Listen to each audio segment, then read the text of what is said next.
Hello guys, welcome back to my channel Learn English with Bushra and this is me Bushra.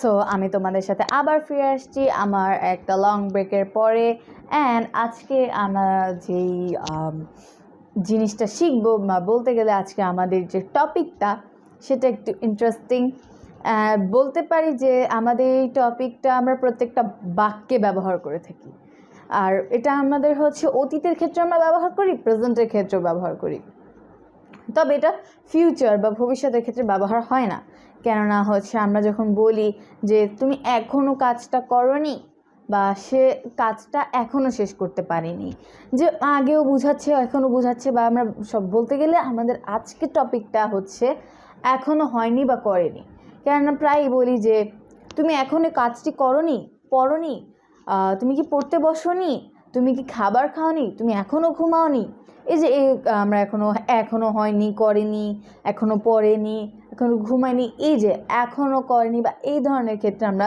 যখন ইংলিশে বলতে যাই তখন আমাদের একটু কনফিউশন আসে যে আমরা কীভাবে বলবো বা অনেকে আমরা হয়তো জানি না যে আমরা যে ইংলিশটা কোন ওয়ার্ডটা ব্যবহার করব। সো এই জন্য আমাদের আজকের টপিক হচ্ছে এখনও করেনি বা হয়নি। আমরা আজকে এটা ইংরেজি জানবো আর কিভাবে আমরা এটা ব্যবহার করব আর এটার স্ট্রাকচারটা আমরা আজকে জেনে নেব। তো আমাদের এখনও করেনি বা হয়নি ইংরেজি মিনিং হচ্ছে yet to। এখন আমরা ভাবতে পারি যে yet to আবার আমরা সেন্টেন্সে কিভাবে ইউজ করব। সো yet to ব্যবহার করার জন্য আমরা একটা ছোট স্ট্রাকচার মনে রাখবো। এটা যদি আমরা প্র্যাকটিস করতে থাকি মানে যদি আমরা এই স্ট্রাকচারটা মুখস্থ করি তাহলে আমরা yet to খুবই ইজিলি ব্যবহার করতে পারবো। তো আমাদের স্ট্রাকচারটা হচ্ছে এটা হচ্ছে আমাদের structure subject plus B verb plus yet to plus V1 plus object. আর আমাদের অবজেক্টের মধ্যে একটা বিষয় আছে, ধরুন আমরা সাবজেক্টে লিখলাম আই আর বি ভার্বে অ্যাম yet to V1-এ ডু। আর এখানে কিন্তু আমাদের V1 বলতে মেইন ভার্ব বা প্রেজেন্ট ফর্ম বুঝিয়েছে। তো এখানে আমরা এতটুকু ঠিকই লিখব কিন্তু আমরা যখন অবজেক্ট লিখব তখন আমাদের একটু কনফিউজ হয়ে যেতে পারি যে I am yet to do work নাকি I am yet to do the work. এটা আমরা এভাবেও দিতে পারি যে I am yet to do the work বা I am yet to do my work.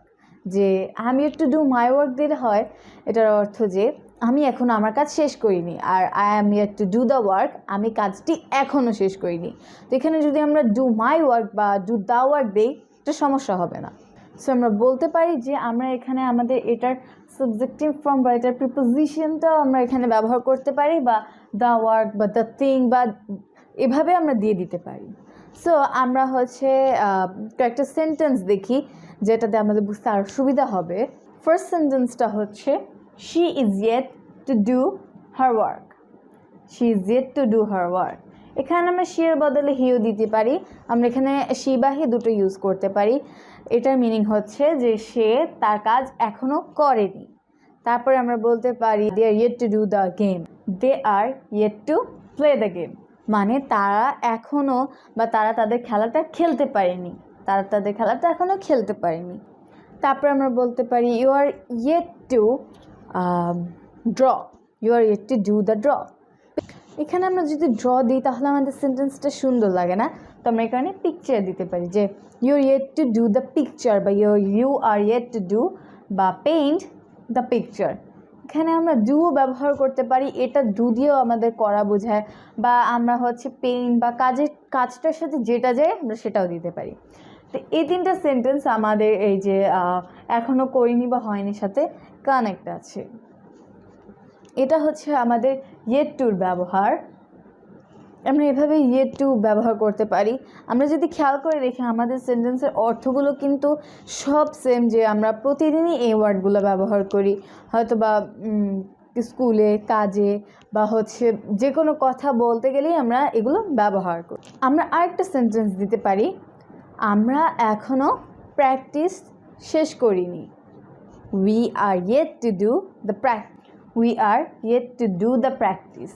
আমরা এখনও প্র্যাকটিস সম্পন্ন করতে পারিনি।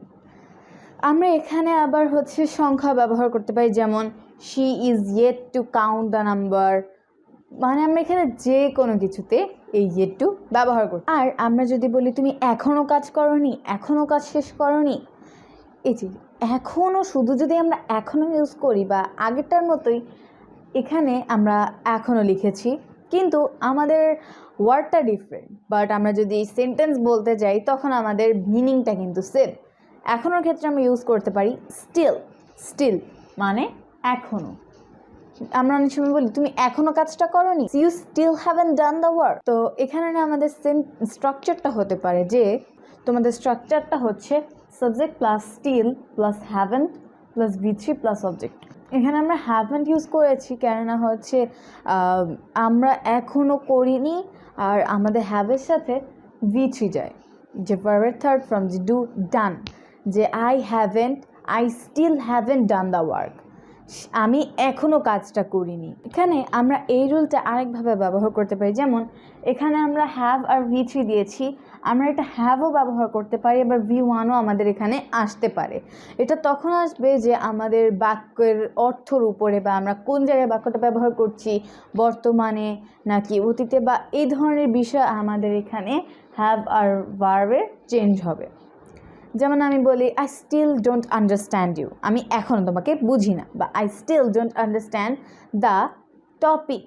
এই ধরনের ক্ষেত্রে কিন্তু আমাদের হ্যাভ আর V3 আসছে না, বা কিছু সময় আমাদের হ্যাভ আসে। যেমন she still haven't done the work, they are still doing the work. আমাদের তো এখানে আমরা বুঝতেই পারছি যে আমাদের হ্যাভ কখনো কখনো আসে, হ্যাঁ আসে না, কিন্তু আমাদের স্টিল আর ভার্বটা পার্মানেন্টই থাকে। সো আমরা বলতে পারি যে আমাদের হ্যাভটা পার্মানেন্ট না।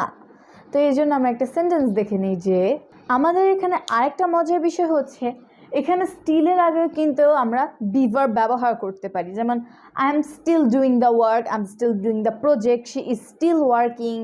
এই যে আমাদের কিন্তু এই স্ট্রাকচারে অনেক কিছু আমরা ব্যবহার করতে পারি, অনেক কিছু টেম্পোরারি, অনেক কিছু টেম্পোরারি না।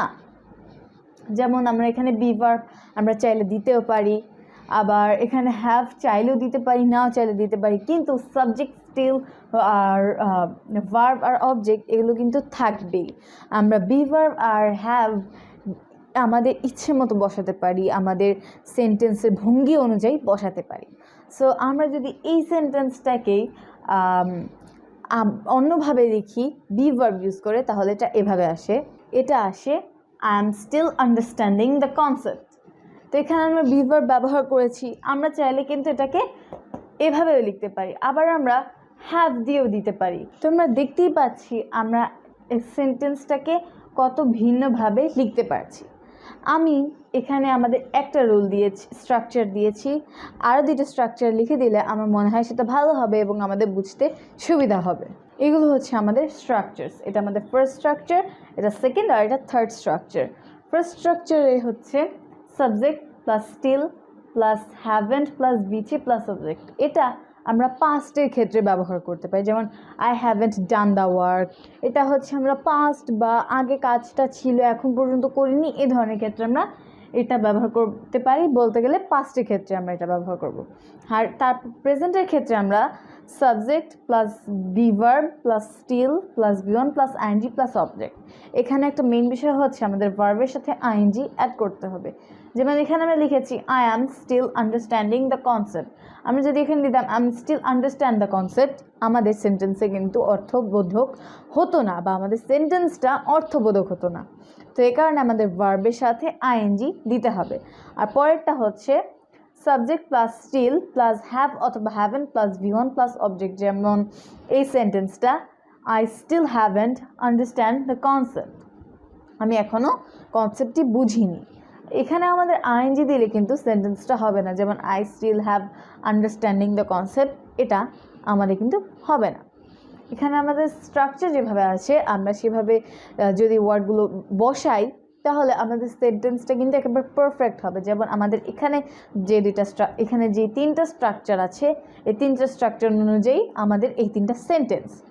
আর আমরা হচ্ছে যদি প্রত্যেকটা ওয়ার্ডকে এই স্ট্রাকচারের সাবজেক্ট তারপর স্টিল হ্যাভেন্ট V3 এগুলোর নিচে বসাতে থাকি, তাহলে দেখব আমাদের সবগুলো জিনিস এ অনুযায়ী আছে। আমাদের জাস্ট একটু মেইন জিনিস হচ্ছে আমাদের এই স্ট্রাকচারগুলো মনে রাখতে হবে, আর কখন কোনটা ব্যবহার করব এটাও মনে রাখতে হবে। তাহলে আমরা এই ওয়ার্ডগুলো অনেক ইজিলি ব্যবহার করতে পারবো। আর আমাদের আজকে দুটো ওয়ার্ড আমরা শিখেছি, একটা হচ্ছে yet to আর একটা হচ্ছে still। আমাদের দুইটার ওয়ার্ডের কিন্তু স্ট্রাকচার ভিন্ন, কিন্তু ব্যবহার বলতে গেলে একই জিনিস বিভিন্নভাবে আমরা ব্যবহার করতে পারি, বিভিন্ন পদক্ষেপে, বিভিন্ন বিষয়ে, বিভিন্ন সিচুয়েশন, এই ধরনের ক্ষেত্রে। সো গাইজ, আজকে আমাদের টপিকটা আশা করি তোমাদের অনেক কাজে লাগবে।